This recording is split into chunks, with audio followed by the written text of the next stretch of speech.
Good morning one second class. तो मैंने आपको 16 क्वेश्चन तक करा दिया था। अब आपके नेक्स्ट क्वेश्चन कंटिन्यू कर रहा हूँ। Question number 17, it is the logo of dash dash लिखा हुआ है इसमें। तो इसमें आपको पिक्चर दी हुई थी और उसमें लोगो बना हुआ था, कलरफुल लोगो था, आपने देखा होगा। तो इसमें ऑप्शन दिया हुआ था पैरालंपिक्स, डेफलंपिक्स, स्पेशल ओलंपिक्स और नन ऑफ दीज। तो ये आपके ऑप्शंस दिए हुए थे। इसमें से आपका बी पार्ट ठीक है, डेफलंपिक्स का लोगो था, ठीक है। तो बी पार्ट आपका ठीक है इसमें। अब इसमें नेक्स्ट क्वेश्चन में, क्वेश्चन नंबर 18 में डेफिनेशन दी हुई है और ये डेफिनेशन किसकी है, ऑप्शन दिए हुए थे। तो मैंने आपको पहले ही बताया था कि आप डेफिनेशंस योगा की जो है वो अच्छे से तैयार कर लें और एक एक लाइन, दो लाइन की हैं, आप आराम से याद कर लोगे और आपके जहन में रहेगी तो आप बता सकते हो ये डेफिनेशन किसकी है, ठीक है। तो अब मैं आपको बताने जा रहा हूँ definition. Question number 18, checking the impulses of the mind is yoga. Checking the impulses of the mind is yoga is definition of dash दिया हुआ है इसमें। महर्षि, ऑप्शन में Maharshi Ved Vyas, B part Bhagavad Gita, C part Patanjali and D part none of these. तो इसका C part सही है, पतंजलि। तो ये डेफिनेशन पतंजलि की है। अब आता है क्वेश्चन नंबर 19। क्वेश्चन नंबर 19 में पहले ब्लैंक दिया हुआ है, dash is not the element of yoga. इसमें से कौन सी, ये जो ऑप्शन दिए हुए हैं इसमें से एक ऑप्शन जो है योगा का एलिमेंट नहीं है। तो सबसे पहले ऑप्शन पढ़ रहा हूं मैं, आसन, नियम, ध्यान और प्लाटेज। तो ये आसन भी योगा का एलिमेंट है, ध्यान भी योगा का एलिमेंट है और आपका नियम भी योगा का एलिमेंट है। प्लाटे जो है वो योगा की तरह तो है लेकिन योगा का एलिमेंट नहीं है, ठीक है।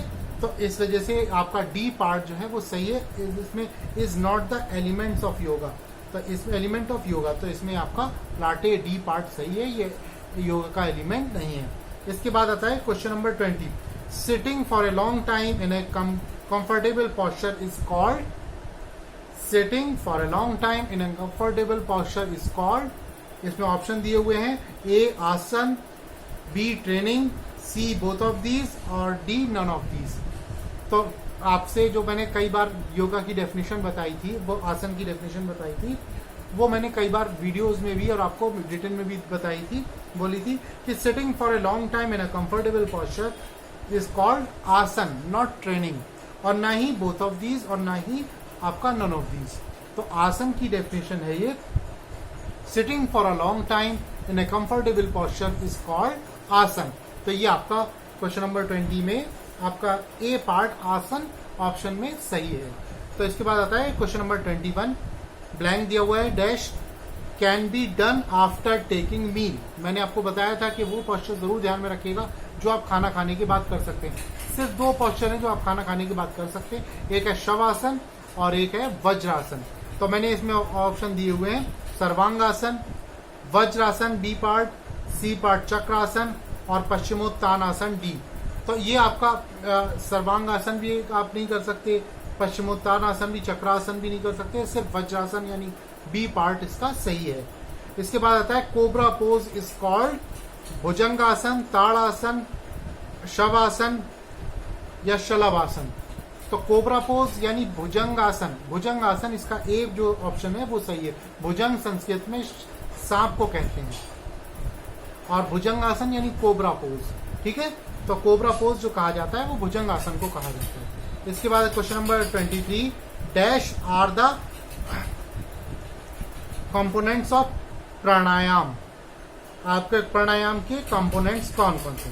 तो इसमें आपका आता है, नंबर 1 इज पूरक, नंबर 1 इज पूरक, नंबर 2 इज रेचक, नंबर 3 कुंभक और number 4 is all of these. तो यानी तीनों मैंने इसके कंपोनेंट्स दिए थे और लास्ट में दिया था ऑल ऑफ दीज। तो ऑल ऑफ दीज मीन्स यानी इसका डी पार्ट सही है, all of these are the components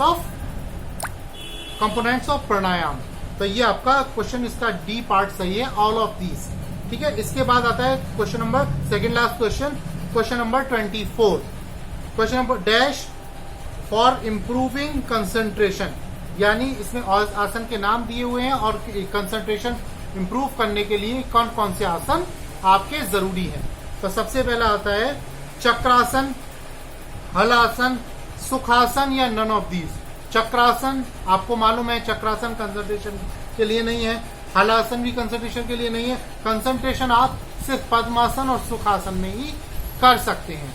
तो ये आपका सुखासन, सी पार्ट इसका सही है। सुखासन में आप कंसंट्रेशन इंप्रूव करने के लिए किया जाता है। इसके बाद आता है last question, citius, altius and fortius is the dash of Olympic. तो इसमें ऑप्शंस दिए हुए हैं, A oath, B symbol, C motto and D is objective. तो सबसे पहले क्या होता है आपका जो इसका, इसमें सी पार्ट है जो सही है इसका, मोटो। ओलंपिक का मोटो जो है citius, altius and fortius is the motto of modern Olympic. तो ये आपका सी पार्ट जो है मोटो, ये सही है। ये अगर आपने किया होगा इन क्वेश्चंस में तो ये आपके क्वेश्चन बिल्कुल सही होंगे। इसके अलावा बाकी और भी कोई क्वेरीज हो तो आप मुझसे मैसेज या व्हाट्सएप के थ्रू आप मुझसे कंफर्म कर सकते हैं। कोई भी प्रॉब्लम हो आप मुझसे कंफर्म कर सकते हैं। बाकी जिसने जैसे आंसर किए हैं इन सब लोगों के बारे में सारी डिटेल्स हमारे पास आ गई है। जिसने आंसर दिए हैं और कितने परसेंट किए है सारी डिटेल्स हम लोगों के पास है, सब आ गई है, उसको चेक कर लिया गया है। अब आपका जो है आपको खुद भी एहसास हो गया होगा कि कौन कौन से क्वेश्चन आपने गलत किए हैं और कितने ज्यादा क्वेश्चन आपके सही हैं। बाकी कोई भी क्वेरीज हो, कोई भी इंफॉर्मेशन हो, आप मुझसे कंफर्म कर सकते हो, आप मुझसे पूछ सकते हो।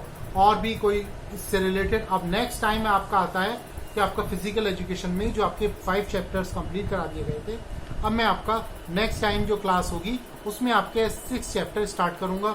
6 चैप्टर को आपको पहले से ही थोड़ा तैयार कर लेना है अपने आप से, और बाकी जब मैं आपको उसको पढ़ाऊंगा तो आपको और भी क्लियर हो जाएगा। कोई भी क्वेरीज हो आप मुझे उसमें कंफर्म कर सकते हो। इस बीच में आपका सितंबर में आपकी जो है ऑनलाइन क्लास, लाइव क्लास भी होनी है, तो वो भी मैं आपकी कंडक्ट करूंगा। बाकी कोई प्रॉब्लम हो तो आप मुझसे कंफर्म कर लीजिएगा। Thank you and have nice day, stay safe in your home.